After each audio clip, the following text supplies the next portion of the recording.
be showing you all how to make Marcela Hazan's recipe for pasta e fagioli from the Essentials of Classic Italian Cooking. I absolutely love Italian soups, and I've not found a bad one in this cookbook, and I've made a bunch of them. Italians seem to do a fabulous job of incorporating fresh ingredients and vegetables while managing to feel like a super filling, hearty, rustic meal every time. Pasta e fagioli has a million variations in a bunch of different cookbooks, but as the name implies, at its heart, it's a pasta and bean soup or stew. This recipe is one that brings out so many of those Italian flavors we all love, starting with Italian beans and finishing with a little flourish of Parmesan cheese. The country-style pork ribs impart such a warming, succulent flavor that's perfect for a rainy or winter day. So let's go ahead and hop into the kitchen because I'm ready to chow down on this. This is good, y'all. To get started with our pasta e fagioli, we're going to cook the fagioli part of it. So this is cranberry beans or borlotti beans that I have soaked overnight, and now we're just going to put them in boiling water, and we're going to cook them for about 45 minutes just to get them soft. Once they're cooked, we're going to just set them aside in their liquid until we're ready to use them later in the recipe. In a Dutch oven or a large heavy bottom soup pot, we're going to heat up a 1/4 cup of extra virgin olive oil, and then I've got a couple of tablespoons of onions, and we're just going to saute these in the oil for about just a couple minutes or so until they get golden brown. The onions are starting to turn gold, so now we're going to add 3 tablespoons of diced carrot as well as 3 tablespoons of diced celery.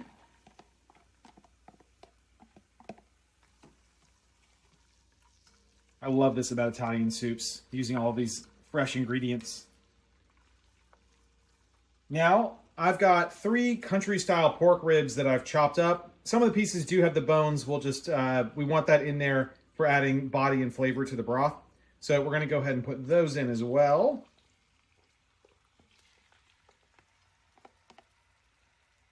And now we're just going to cook this over medium to medium-high heat for about 10 minutes. And occasionally you're going to want to stir it up to get everything all mixed up and get some of these meat pieces browned and stop the vegetables from burning if they're all sitting on the bottom. It's been 10 minutes and the meat is really coming along nicely. Now we're going to put in 2/3 of a cup of diced ripe fresh tomatoes.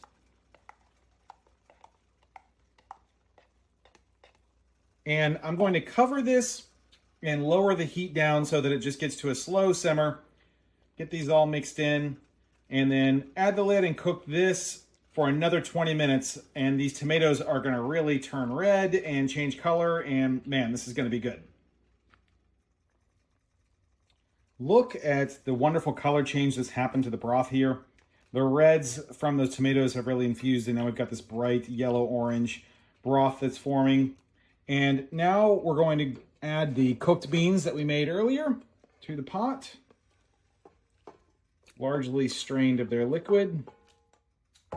And we're just going to toss those and get them coated in here. And we're just going to cook the pot for about 5 minutes at a slow boil. The beans have been cooking for 5 minutes. It's okay if the beans get mashed a little bit because that's going to add thickness to the broth. Now we're going to go ahead and put in 3 to 4 cups of beef broth. Now I'm going to toss in a little bit of black pepper for seasoning. And I'm going to put a teaspoon of kosher salt. I'm not going to overkill the salt at this point because we're going to be putting Parmesan cheese into this later. And you can definitely end up with an over-salty soup if you don't just adjust at the end. So we're going to go ahead and mix this up, and then we're going to go ahead and bring this back to a nice boil. I have brought the pot to a nice rolling boil here. And now we're going to put in 1/2 pound of tubular pasta. This is rigatoni. And we're going to cook it to just shy of instructions or al dente because it's going to continue to cook after we take the heat off. So this is going to cook for about 10 minutes.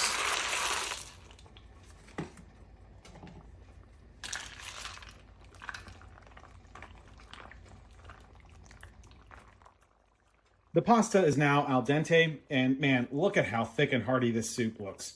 This looks and it smells incredible. So before we turn the heat off, we're going to add 2 tablespoons of freshly shredded Parmigiano Reggiano cheese, as well as a tablespoon of butter.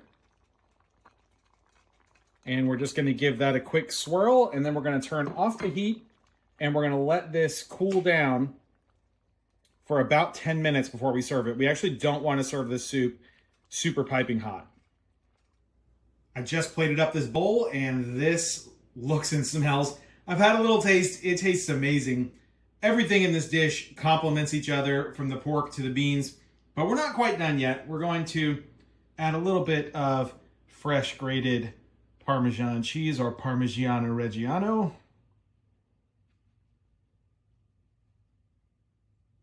As much as you like. And then I'm also going to put a little chiffonade of celery leaves just to give it a little bit of green.